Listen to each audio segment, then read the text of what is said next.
ডাকসু রাকসু চাকসু কয়টা পাইছেন? আজকে কি চলছে? ইনশাআল্লাহ বিজয় আবার হবে। জাতি যেমনি হাসিনারে যারা লাগাইয়া ভারত পাঠাই দিছে সেইভাবে আপনাদেরকে জাগানো হবে।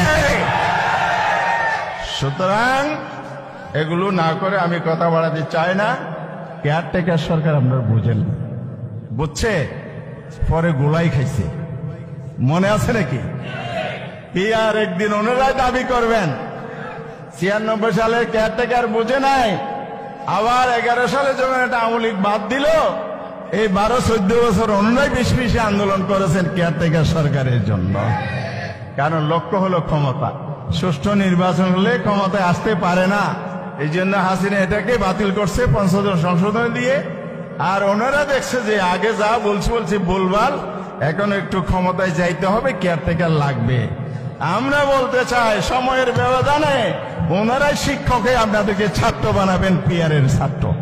সে সময় অপেক্ষা করেন।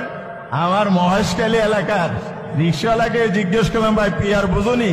হসার বেশি বুঝার দরকার নাই, কালো টাকার সন্ত্রাস কেন্দ্র দল হবে না, রাতের বুধ দিয়ে হবে না, এটার নাম পিয়ার। একটু বুঝছি, তাহলে রিক্সাওয়ালা পিয়ার বুঝে, আর ওনারা বড় বড় নেতারা বুঝেন না।